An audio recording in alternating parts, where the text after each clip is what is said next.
there, it's King9 and welcome to my 300th video. Yes, I'm finding it hard to believe as you are, but somehow I'm on my 300th video, and so without further ado, let's get into the video. So, today on this video, I'm going to do something that I'm actually yet to do on this channel altogether, and that is give a list of my top 10 favourite films. So two things to remember just before I get into the list. First thing is that this is only a loose top 10 list. I've only really put this together for the sake of this video. Honestly, the films in this list which I don't really prefer over each other. I mean, I've got some honourable mention here as well. This is only a loose top 10 favourite films list in the end. And the second thing to remember is that this is only my top 10 favourite films for now. I could watch a film in about an hour's time and then that would be my new favourite film. And that is the power of film. That you could watch a film any day, any week, or any year, or whatever, and that might be your new favourite film, or it might be on your new top 10 favourite films. You know, that's the power of film. That's why I love watching films, that's why I love doing film reviews. So, just remember that this is only my top 10 favourite films for now. This list could have changed by the time I've actually recorded this video, the time I actually put it out on YouTube. So there are two things to remember. This is only a loose top 10 favourite films list, and at the same time though, it's only my top 10 favourite films for now. So, without further ado, I'm going to stop rambling. I'm going to get into my top 10 favourite films with some honourable mentions. At number 10, we have Paul Thomas Anderson's Punch Drunk Love. Now, if you don't know the plot of Punch Drunk Love, basically, it follows Adam Sandler's character and Emily Watson's character as they try and form a romantic relationship. But at the same time, though, there's this group of people after Adam Sandler's character for this large amount of money. But at the same time, though, it's so much more than that. Honestly, I absolutely love this film. I mean, it's not for everyone, and that's fine. But personally, I absolutely love watching the film. And I've only watched it once. The energy I felt in so many scenes, just the way the film was made, the way Paul Thomas Anderson constructed scenes in the film, was just so incredible in my opinion. I absolutely love Punch Drunk Love. I've only seen it once, but I had to put it in my top 10 list because just watching the film, just watching every single scene take place was kind of incredible. This film is also proof that Adam Sandler can act, and that's saying something. So number 10 on my top 10 favourite films list is Punch Drunk Love. And number 9, we have Kingsman: The Secret Service. Don't get me wrong, I know this is a far from perfect film, but personally, I love watching it, I really do. This is one of the films I always go back to like once every 3 months when I'm feeling down, and I'll stick it on and I'll just have a smile on my face throughout the whole of the film. I'll laugh along with the jokes, I'll enjoy the action sequences. At the same time though, I love the use of music in the film. I love that the film opens with Money for Nothing by Dire Straits, and then you have one of the best uses of Freebird by Leonard Skinner in the church in the film, which I absolutely love. And then you have Give It Up in the third act of the film, which is just so fantastic to listen to. And then you have all these fantastic fights in the third act of the film. You just have Get Up playing in the background. I love that about it. I love the use of music. I also think it's got some really fantastic performances. I think it's Taron Egerton's best performance. I think it's Colin Firth's best performance. I think it's Samuel Jackson's best performance. I think it's Mark Strong's best performance. And also Michael Caine's in there. I think it's his good performance. And at the same time, Mark Hamill's in this film. The cast of the film just shows how fantastic the film is. At the same time though, it's got some incredibly well shot, unique action sequences, which you only really find in a Matthew Vaughn film. Like, you only find it in something like Kick-Ass, X-Men First Class, or so on and so on and so on. And that's what I love so much about the Kingsman franchise. I must admit, I've said it before and I'll say it again, I'm not big in action sequences in the films, but every time I watch a Kingsman action sequence, I'm just fully engrossed in it, and I absolutely love the way Matthew Vaughn shoots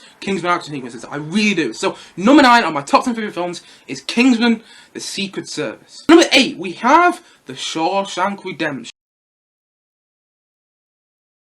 Now, I know I'm going a bit mainstream here, because there'll be a lot of people's top 10 favourite films list. But for me personally, this is one of the films that always draws me back to it, because I think the way it's made is incredible. I think it's incredibly well shot, I think it's beautifully made. At the same time though, yes, it's got some really meaningful moments, some really powerful moments. Quotes like get busy living or get busy dying. Always sticking to that quote, mate. But at the same time, though, I actually think it's just clever. I love the fact that I'm not gonna give it away in case people haven't seen the film. But if you haven't, go and watch it. But you know, I'm not gonna give it away what happens in the third act of the film. But there's one huge twist in the third act of the film which completely caught me off guard the first time I watched it. I think I knew the twist the first time I watched it, though. But because I was so engrossed in the film that when the twist actually came, I didn't expect it, and that is the power of this film in my opinion. And I just think it's clever though. You think they're going for one film, and then you are watching that film, but then it turns out to be another film. I love that so much about it, and it's one of those films which always draws me back to it. I mean, I must admit, I don't love this film, but I do really like it, and I think it's powerful, and I think it's emotional, I think it's moving, but at the same time though, I think it's clever, and it always draws me back to it. I like films which always draw me back to watching them, because that's when I think, you know, films working at their best. Well, when a film is best on a playback, that's when I think it works the best. And that is actually why I put The Shawshank Redemption in this list, because I think it's a really good and really powerful film. And I think the more I watch it, the more I'm going to love it. And so, at number 8 on my top 10 favourite films is The Shawshank Redemption. Number 7 is The Blues Brothers. If you don't don't know the plot of the Blues Brothers, basically it tells the story of Dan Aykroyd's character and Jim Belushi's character, who are both Blues Brothers, who are trying to create good music, while at the same time, though, as the film progresses, more and more people chase after them. And that's basically the plot of the film. But at the same time, though, it's so much more than that. And this film is messy, it's stupid, it's convoluted, it's all over the place, but you know what?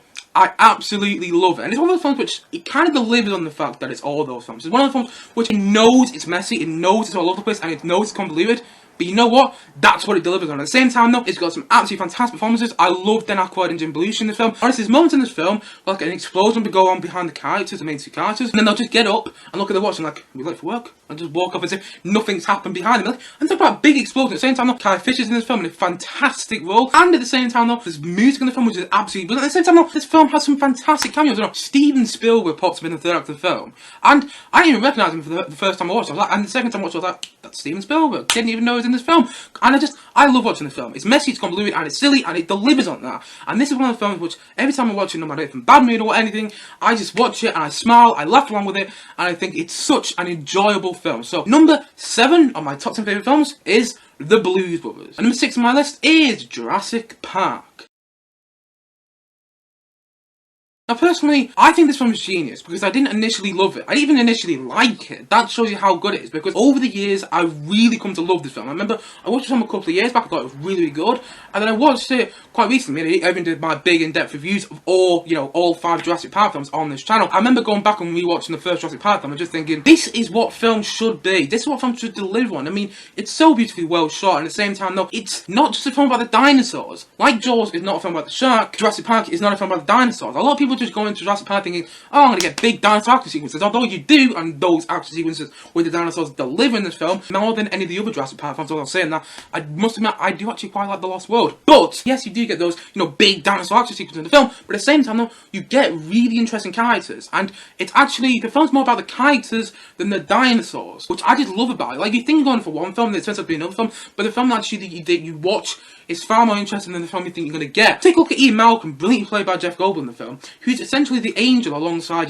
John Hammond, played by the wonderful Richard Attenborough in the film. Just watching those two characters go out with each other in the film is incredible. Like, there's only one line from the film which sticks for me, from Ian Malcolm, Jeff Goldblum's character, where he's just like, you were so excited with the prospect that he could, you didn't start to think whether you should. Ooh. And I love lines like that in the film. I love moments between those two characters. At the same time, though, it's also a film about fatherhood. This whole storyline to do with Dr. Alan Grant, played by Sam Neill in the film, which just works so well. He's trying to look after, he's not really keen on having kids, but then he has to look after Timmy and Lex throughout the course of the film, and I really like that about it. At the same time, though, it's got some fantastic action sequences with you and the dinosaurs, so many memorable moments. Like the T-Rex moment, it's one of the best moments ever. How Steven Spielberg managed to do this film was quite incredible, to be honest. You're going into this film thinking you're going to watch just a full-on dinosaur film, but then, don't get me wrong, dinosaurs are in there, and they're really good in there, but at the same time, though, it's more fun about the characters, and you actually go in there and you get some really interesting characters, and I really like that about it. So number 6 on my list is Jurassic Park. And number 5 on the list is Whiplash.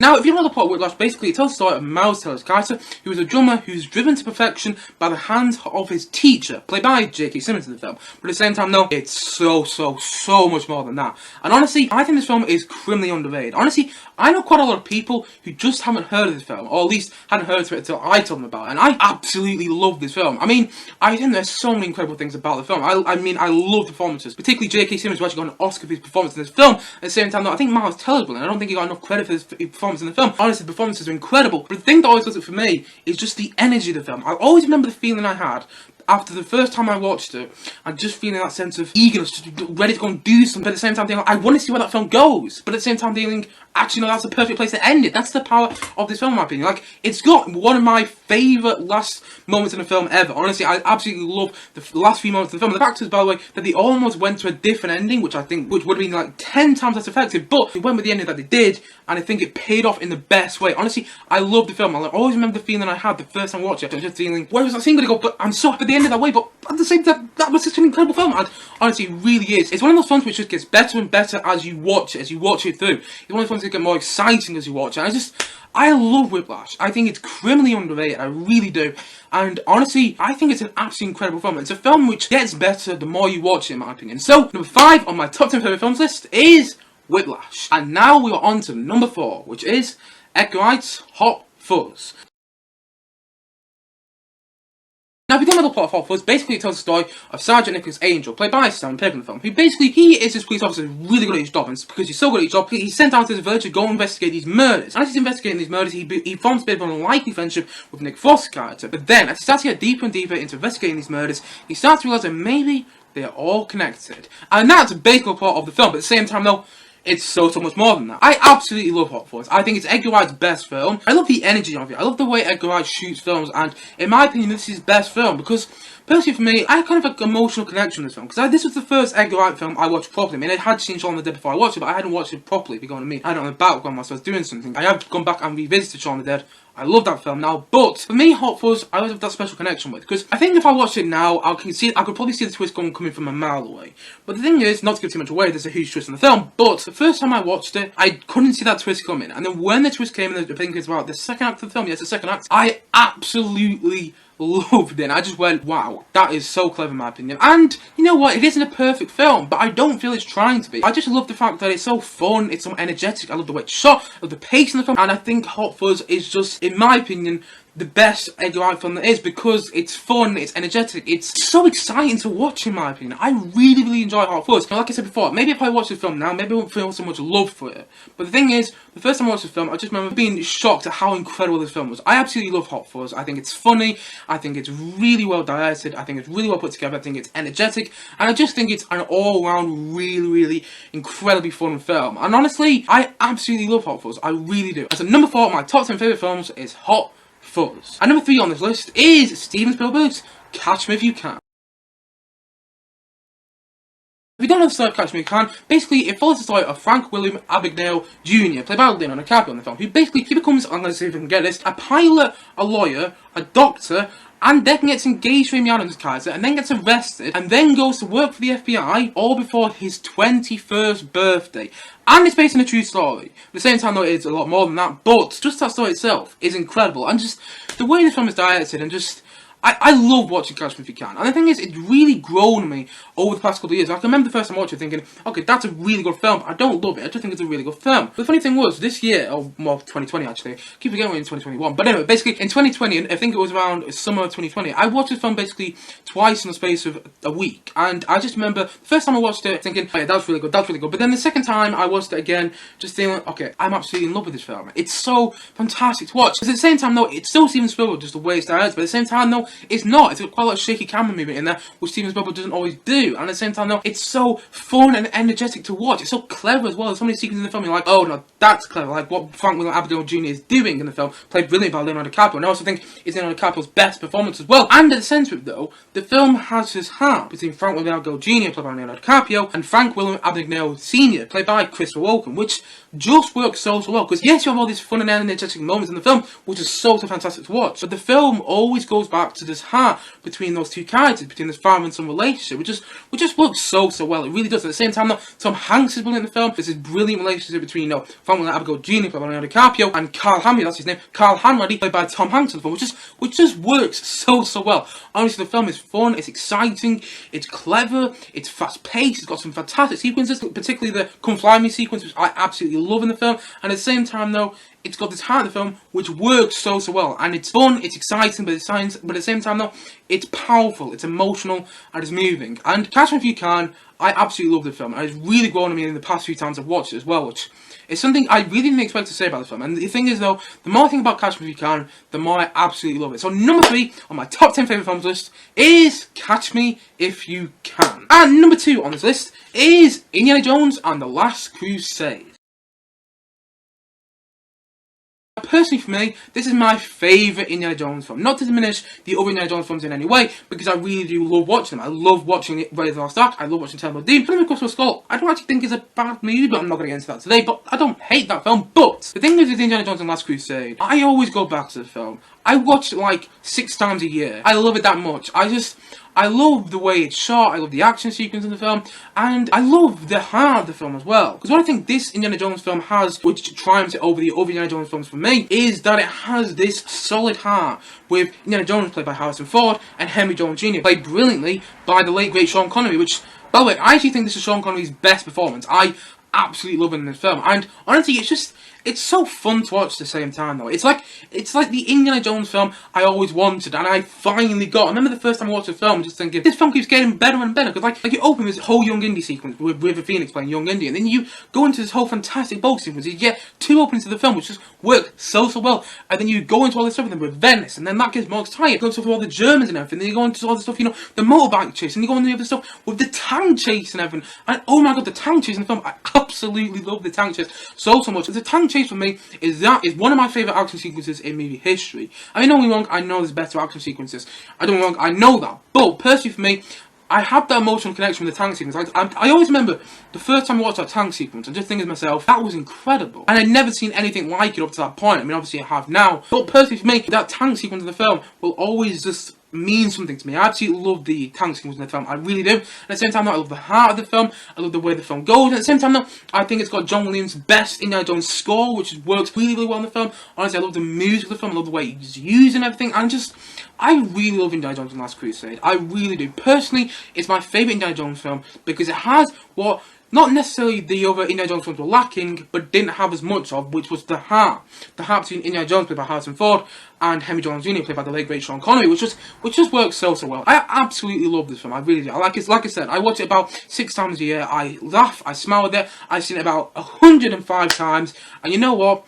I still love it now. I really do. And so number 2 on my top 10 favourite films list is Indiana Jones and the Last Crusade. Now it's the time for some honourable mentions. Before I get into my number 1 on the list, now let's have some honourable mentions. And by the way, these honourable mentions wouldn't make up my top 20. I'm not saying that. These are just random films that I came up with before I did this video, which I absolutely love watching. So let's, without further ado, get into my honourable mention. My first honourable mention is Tim Burton's Big Fish. Now, the story of this film is basically a guy telling his life story, but you're not entirely sure if it's true. And I know that sounds a bit rubbish on the surface, but actually, I think it's Tim Burton's best film. And I think it's criminally underrated. I really do. I love watching this film because it's fun, it's exciting, at the same time, it is really funny as well. There's a lot of funny sequences in the film. It's also got a giant in there, which I really like watching. It's got a fantastic Ewan McGregor performance. I'm a huge fan of Ewan McGregor, by the way. He's one of my favourite actors. And it's got a really good performance from him in the film. But at the same time, though, it's powerful, it's emotional, and it's moving. Particularly the end of the film, which I just think is absolutely just so emotional. It's just a wonderful film in my opinion. I think it's Tim Burton's best film. Not that I don't like other Tim Burton films. I actually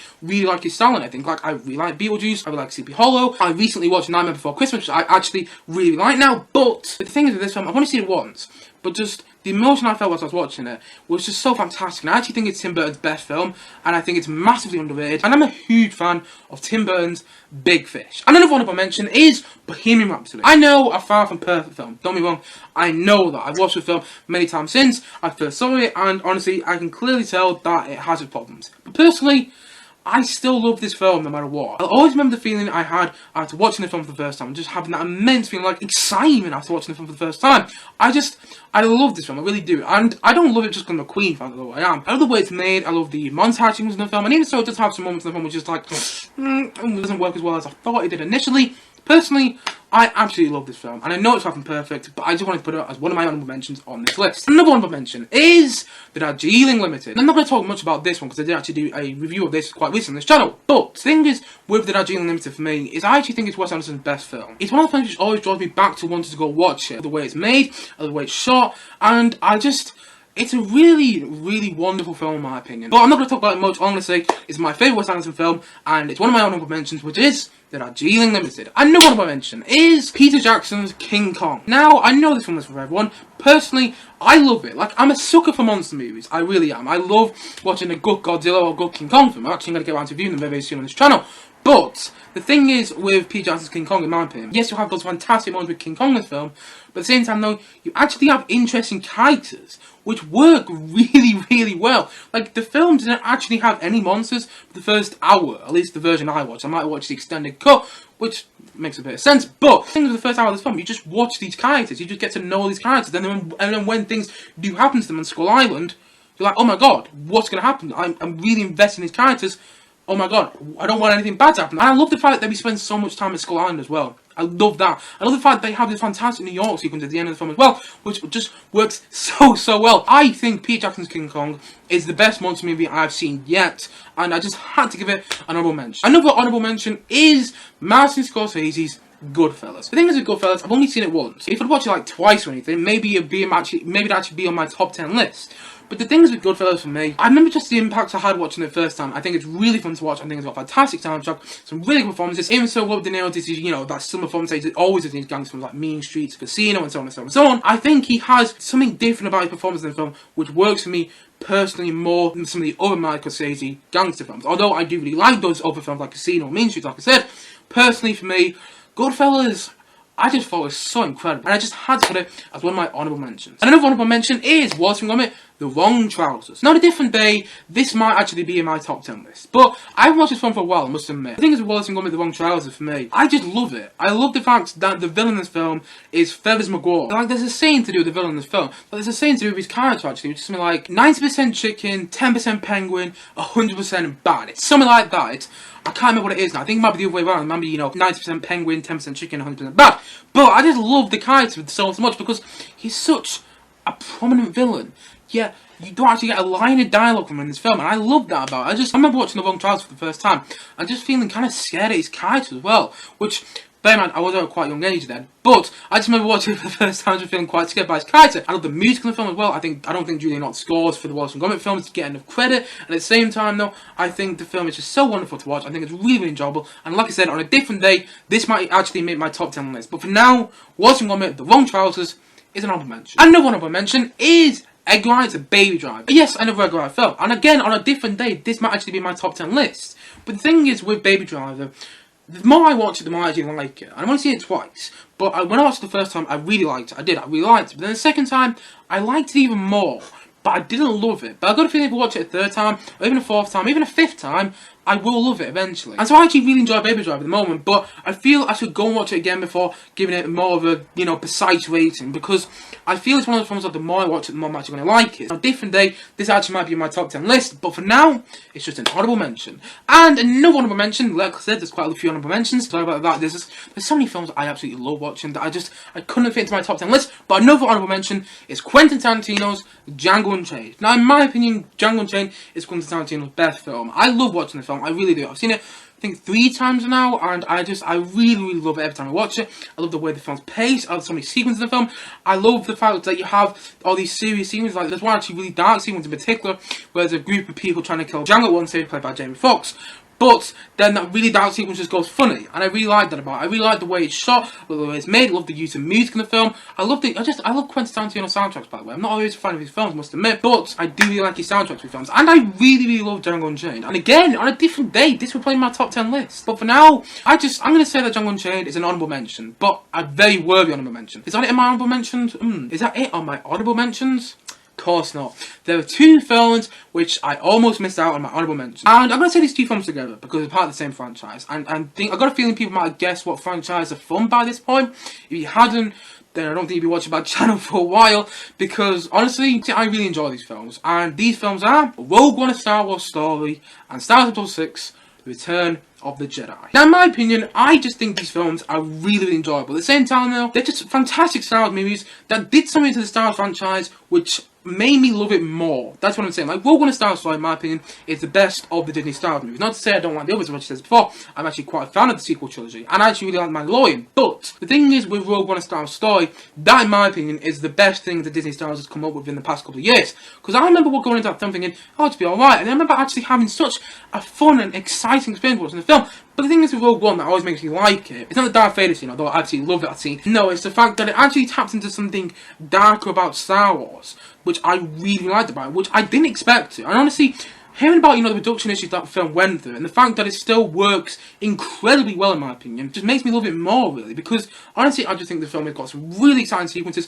There's fantastic space battle, which I really like in it. Just seeing those Death Stars, go into each other in space, and then breaking apart as they go into each other, just works so well, in my opinion. At the same time, though, I think it's got a really good score by Michael Giacchino, which a lot of people criticise the score for the film. Personally, I really like it, but at the same time though, I think Rogue One: A Star Wars Story is the best of the Disney Star Wars movies that has been brought out. I even think it's probably the best of the Disney Star Wars content that has been brought out, and at the same time though, I really enjoy watching it. It's not for everyone, that's fine, but personally, to roughly quote Mark Hamill, aka Luke Skywalker, Rogue One expand the Star Wars universe whilst also paying homage to the original Star Wars. And that's how I feel about it. At the same time though, Star Wars 6 Return of the Jedi, I think is just a really, really enjoyable Star Wars movie. And the thing that Return of the Jedi did, which all the other Star Wars films hadn't done, is it gave me Ewoks. I absolutely love Ewoks, I must admit. I remember seeing this one in the shop the first time I got it and just, I wanted it straight away. And yeah, I got it. But anyway, yes, that's the thing which Star Wars 6 Return of the Jedi did.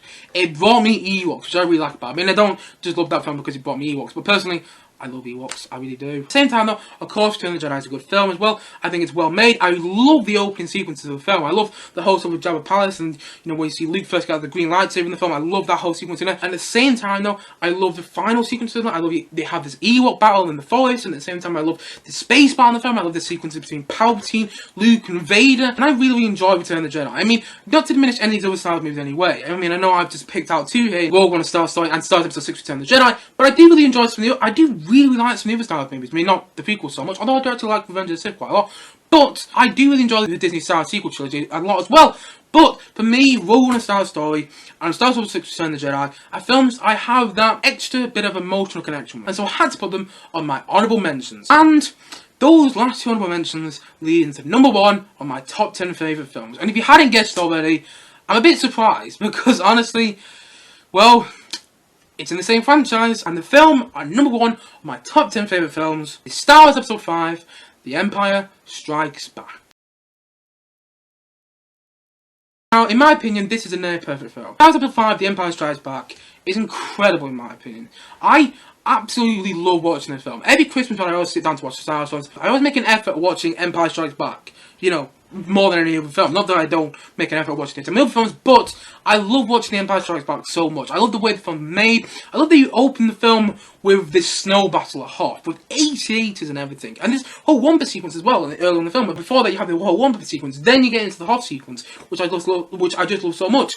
But then, even after that big battle, you cut to these, you know, small moments between the characters, these moments between Luke and Yoda, when Yoda's training Luke at Dagobah, or those moments between Han and Leia, and they're just as powerful and just as interesting to watch. And at the same time, though, I think the film has the best third act of any Star Wars movie. I really do. I love the way the film ends as well. I love that it has a closed-off ending, but at the same time, though, it opens up for a third film, which, by the way, I really like Return of the Jedi.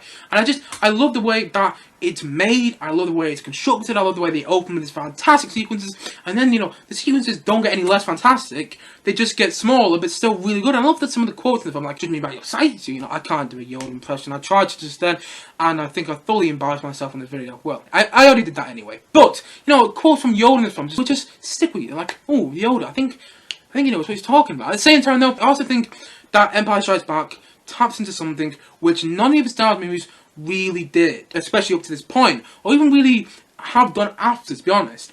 And that is this whole thing to do with family, this whole thing to do with Han. Like, don't get me wrong, I know Star Wars is based around the Skywalkers, I know Star Wars is essentially, you know, George Lucas himself has even said that Star Wars is just a soap opera, but the thing with Empire Strikes Back, this was the first one which you really went, oh my god, there's more to this than just a cat and mouse chase between Luke Skywalker and Darth Vader. Actually, they're related.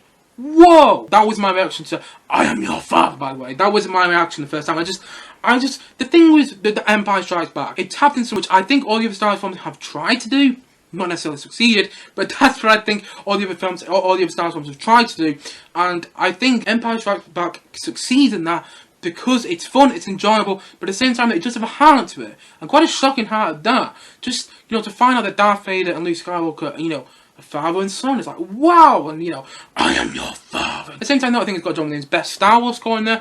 I think it's really fun to watch. And at the same time, though, it's got Lando Calrissian in there, played by Billy D. Williams, who's brilliant in this film. And honestly, I actually love Star Wars Episode 5, The Empire Strikes Back. I think it's the best Star Wars film. I think it's really enjoyable, at the same time, really meaningful, and really has those moments in the film which all the Star Wars films don't, or don't as much. And I really like that about it. And honestly, I absolutely love Star Wars Episode 5, The Empire Strikes Back. And so, number 1 on my top 10 favourite films is Star Wars Episode 5, The Empire Strikes Back. Those are my top 10 favourite films. So let's go on the list one more time. At number 10 we had Punch and Love. At number 9 we had Kingsman the Secret Service. At number 8 we had The Shawshank Redemption. At number 7 we had Blues Brothers. At number 6 we had Jurassic Park. At number 5 we had Whiplash. At number 4 we had Hot Fuzz. At number 3 we had Catch Me If You Can, almost forgot there. At number 2 we had Indiana Jones and the Last Crusade. And at number 1 we had Star Wars Episode 5, The Empire Strikes Back. And those are my personal top 10 favourite films. And that's it for my 300 video. Oh no, wait, no it's not. Because later this week, I'll be doing a live stream, Q&A/watch through of one of my top 10 favourite films. And if you want to have a say on which of my top 10 favourite films I do a live stream of, please do put in the comment section below. Please do say in the comment section below which of my top 10 films, or even which of my honourable mentions as well, which I actually love watching as well. So please do say in the comment section below or which of my top 10 films or which of my honourable mentions you want to see me do a live watch along through / Q&A later on this week. I don't know when I'll be going to be doing the Q&A. I haven't actually decided a specific date yet, but it'll be sometime later on this week because we're past 300 videos now, so I thought, hey, let's celebrate with a live stream later on this week. So please do look out for it, and please do put in the comment section below which are my top 10 favourite films or which my honourable mentions you want to see me do a live watch along through / Q&A later on this week. Anyway guys, that's it for my 300 video. On the way, no it isn't yet, but one more thing to say. Thank you. Thank you for 300 videos. I know it sounds hard to believe, but apparently I'm on 300 videos, so here we go. But thank you for 300 videos. It's been a really weird experience, I'm not gonna lie, but at the same time it's been a really good experience. I mean, I never thought I'd get to 300 videos on a YouTube channel, but somehow here we are. And thank you for sticking with me. Thank you for hopefully liking the majority of these videos, hopefully sticking with me, hopefully watching the majority of them as well. Hopefully just thank you for watching them. I mean, I know I don't always provide the best content on this channel, or even the best quality videos, I must admit, but I do always strive to do the best I can on this channel, and that's a bit cheesy, but it's true. I do the best I can on this channel, and I do it all for you guys in the end, for the subscribers. Getting even more cringeworthy there, but that's the truth. So thank you so much for 300 videos, and thank you for watching this video in particular, and look forward to many more videos coming very soon on this channel. See you guys again soon, but bye for now. Bye!